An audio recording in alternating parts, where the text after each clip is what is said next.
What is going on, guys? Welcome back. FantasyTeamAdvisors.com, bringing home the bacon, MMA DFS video. I can't figure out why the camera's not working. It worked for our PGA video the other day, and now when I open up OBS, it's just not working again. I have no idea why. If anyone's an OBS expert, I've Googled it. I cannot figure it out. I have no idea what's going on. But we are back with another MMA video, and hopefully this one finds you doing well. We did well last week, and we're going to go over that. So what this article is going to be about, this video, we're going to showcase. So we've broken down and given the winner for every single fight on the 12 card. The video and the article will be over the preliminaries, and if you guys would like to see more, you can click the link down below. That is the article there. That's part of our premium content, but it is there, and we go through all the fights. We show you we'll go through it, but we'll show you the betting. Now, by the time, so these are the betting odds when it opened. They have changed a little bit now, and they probably will have changed by the time you click the article or you click this video. So kind of building on that. If you have any questions at all, we'll try to answer them down below, or you can email me, support@fantasyteamadvisors.com. So if this video gets 50 comments and 50 likes, one person will get a year subscription to Fantasy Team Advisors for free. So go check that out. Make sure you hit the subscribe button and like the video. So just moving on, let's move it down. As we see, it's DFS UFC Fight Night, Blaydes versus Volkov. Now, again, if you've been with us for other videos, I may butcher some of these names, but you know exactly who I'm talking about because we're looking at their pictures there. So we've got another great card. Here we go. 12 fights. Looking pretty good here. What we're going to do here, and in the article, we've got 3 core fighters that we like. We may add another core, but I've got 3 core fighters that I really like on the slate. At the end, I'll give you some of my fades, some of the GPP picks as well. And if you want to see everything else, that'll be part of the premium content. So if you guys would like to get half off a month, you can go up here, FTA Plus, click that, click the month, and then use promo code MMA month, all one word, all capital letters. You're going to get half off. That's going to give you 1 month access of every sport that's there. So if MLB gets their heads out of their asses, you'll get a little bit of MLB content. You'll get a month full of MMA. You get a month full of NASCAR. And hopefully we're going to get other things back. So that is something to look at. Last week's results right here. As you can see, we were off by 2. We went 8-2, which is pretty damn good. Especially if you were betting. So we give you each winner on these fights. And if you're a betting person, you may have had some success there as well. As of right now with our PGA, if you did look at the video and you went over the plays and you checked out our cheat sheet and you checked out our lineups, the best lineup I have right now currently is in 30th place of 95,808 on FanDuel. 350.6 is my current top score, and that's pretty damn good. We've got Webb Simpson up top here, tied for first with DeChambeau, tied for first. I'm really liking what's going on there. So make sure you follow us. A lot of free content, a lot of paid content, a lot of content for you guys. So looking at our favorite fighters on this slate here. Curtis Blaydes at 380. I believe he's a 400 favorite right now. That is something to look at. You got Roskopf's 185. This is probably a little bit different as well. I don't know what the actual bets are yet. I guess I can check that out here. Max is at the same 185. Blaydes is currently negative 400, and Camacho is negative 350. Oh, well, yeah, okay. So Camacho, he is my Yeah, because Justin James is, I believe, taking this at probably, I think 2 days. And we've broken it down. So that is something to look at. These are the opening odds you can check out. So definitely make sure you look at that.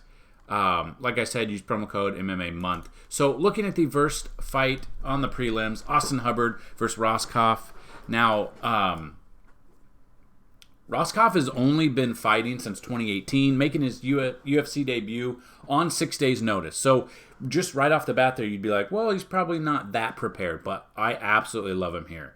6 days' notice, and I still feel extremely, extremely confident that he will absolutely dominate Hubbard. I do love him for a ton of fantasy points given on both sites, considering he's 6 days' notice here. I believe he should be added to both FanDuel and DraftKings here. Love him for his price. Absolutely think he will go ahead and dominate Austin Hubbard in the first fight of the night. The second fight, Madhavi versus Lauren Murphy. Now, I don't really like this. I won't have much exposure at all, DFS-wise, if at all.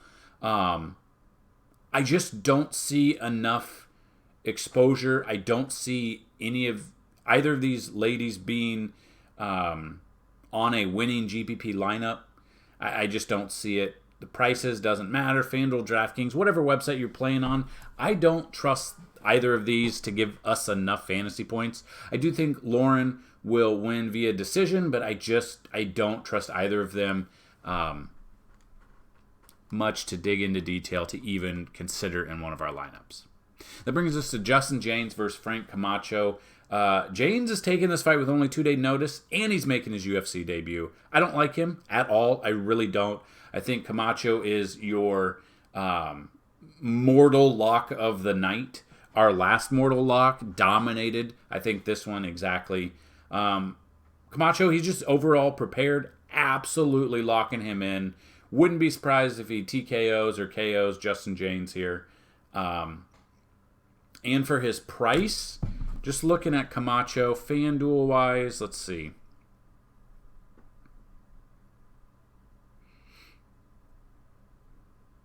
Probably should have been a little bit more prepared with the prices, but I wasn't thinking. So looking at the pricing,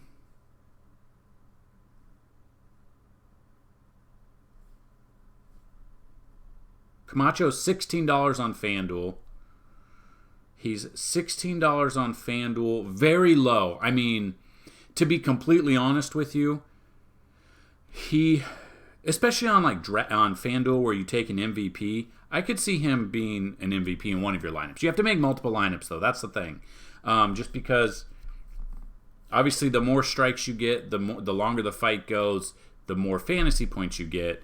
But you do get points for knocking him out as well. So it really just depends on what you're looking at. But Camacho here, he's only 8,000 on DraftKings. He is a lock. He's one of my core fighters. Will probably be in every single one of the lineups that I make this week. Next one up is Courtney Casey versus Jillian Robertson. But as you can see, opening up, they're both Jillian Robertson just a slight better favorite here.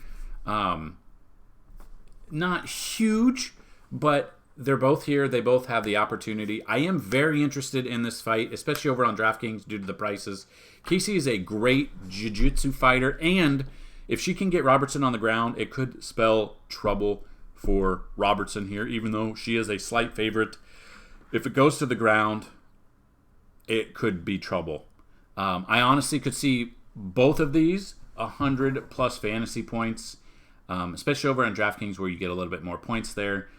With Robertson being 8,300 and Casey being 7,900, they both could easily get their price. I will be building multiple lineups, and with that, these ladies will be in at least one lineup. Maybe not together, but possibly together. You could save money there, possibly be 200 fantasy points with just those two, and you're able to save some money there. I'm very interested in both of these. I do think Casey will win this via decision, but honestly, anything could happen in this one, and I think we'd all be extremely grateful if they both got 100+ fantasy points. That brings us to the next preliminary one, Marc-Andre Barriault versus Oscar Piechota. Both are, it's very close with being betting favorites here. Now, this is what it opened with, And what it currently is at right now, let's see, they're both at 115 favorites. So, I mean, it's very close. It could go either way. Pichota has lost 3 straight fights and hasn't seen the end of a fight in any of those. He's been knocked out or he's submitted in his last 3 fights. He hasn't gone the 3 rounds. He hasn't gone to the final. He's also been known to have less than stellar cardio. Now, without digging into his regime, how he's been up to this fight, I could see him tiring out and getting knocked out in this one, especially if it goes longer. But if you have any questions, that is something to look at. Barrial, on the other hand, is on the verge of being cut as he has lost his first 3 fights in the UFC as well. So this could go either way. Neither of them are favorited in this one. As of right now, they're both expected to be even. We'll see what it goes on throughout today, tonight, and then all day tomorrow before the fighting starts to take place. If you were to put a gun in my head, which I hope you never do, but if you were to have me pick somebody, probably go Barrial here. But that's in a contrarian GPP lineup. That would be me just building a lineup, trying to be super contrarian with ownership percentages. And yeah, this honestly could come down to either fight. As you can see, Vegas believes that as well. Overall, I think Barrial could end it with a TKO or a knockout, but again, anything can really happen in this one. I won't have a ton of exposure, and I won't be betting this one on Bovada either. Then we've got Tasha Torres versus Brianna Van Buren. Torres, it opened at 175 favorite, or underdog to Van Buren's 225 favorite. Looking at this right now, let's see. Torres is a 175. Okay, so Torres is still 175. So it hasn't changed. So it's still at what it opened. I mean, 5'1". I mean, these are very small ladies. I was very, like, 5 foot and 5'1" is just crazy to think about. Van Buren coming into a fight she's 4 years younger than Torres. She should be able to dominate this fight. Well, Torres hasn't fought in over 10 months. Brianna hasn't fought in 11 months either. Van Buren is a fantastic wrestler, so if this does get down to the mat and it gets to the nitty-gritty, I think Van Buren could absolutely dominate Torres here, being a southpaw. I just think she absolutely crushes, and I would not be surprised to see Van Buren being in a pretty nice price-wise. She's $9,000 on DraftKings and $18 on FanDuel. So I just think she's going to come in and just absolutely dominate. I think it goes the full all rounds. I think it does come down to a decision unless they can get onto the ground and she can submit Torres. And then Clay Guida versus Bobby Green. I spelled that wrong. Yes, I get that. I will change that. Looking at this, Guida at 200. It's moved slightly to 205, and Green has moved slightly to 265 favorite. Now, if you do follow them on social media or you've listened to the media at all, if you aren't turned off by the media yet, except for sports, you'll know both of these guys have talked so much shit to each other. They want this fight to happen. This fight was supposed to happen back in 2018, but it just never did.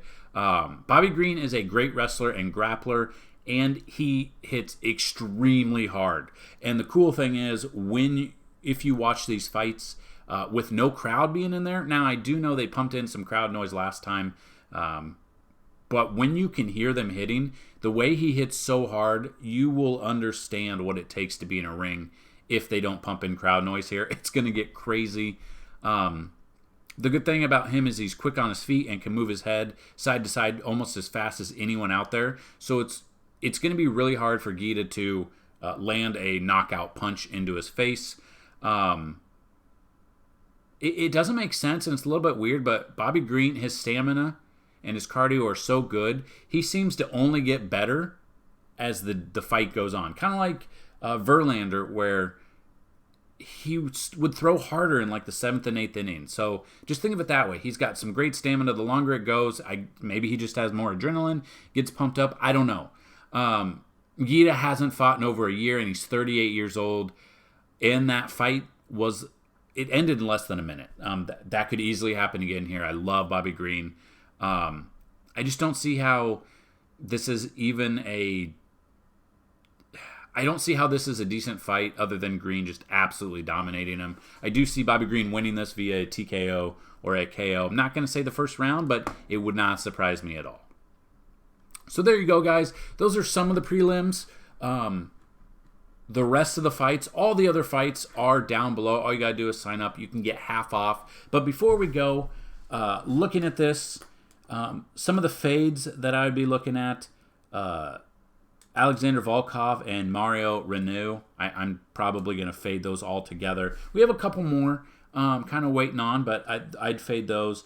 And some GPP picks. If you're only into playing GPP, I'm definitely looking at that. My GPP, some of them are Roosevelt Roberts, Raquel Pennington, Lyman Good, Courtney Casey, Oscar Pichota, Jillian Robertson, and Austin Hubbard there. Those are some of them. Now, a lot of them can change. It just depends on what you're doing. I don't trust really many of those in cash. Normally with UFC, I just play strictly GPPs. It just depends on what you're into. So there you go, guys. There's a little breakdown of UFC Fight Night Blaydes versus Volkov. If you have any questions at all, please comment down below. Email me, support@fantasyteamadvisors.com, or down below here. If this video gets 50 likes and 50 comments, one of you will win a free year of fantasy content brought to you by fantasyteamadvisors.com. If you have any other questions you don't feel like down below, you can email me. Again, you can get a month half off. Go to Fantasy Team Advisors, hit FTA Plus up top, click the month, and use the coupon code MMA Month. Will give you half off, or PGA Month will also give you half off as well. If you are into collecting sports cards, specifically right now baseball cards, go check out thehobbycrate.com. We've got a lot of baseball cards going on. We've got team crates over there, and that does include 2020 Bowman. We were able to get our hands on some of those, so go check that out. That is thehobbycrate.com. Any questions at all, either of those, feel free to email or comment below. That's what I've got, guys. Good luck today. Good luck this weekend. And as always, bring home that bacon. Peace.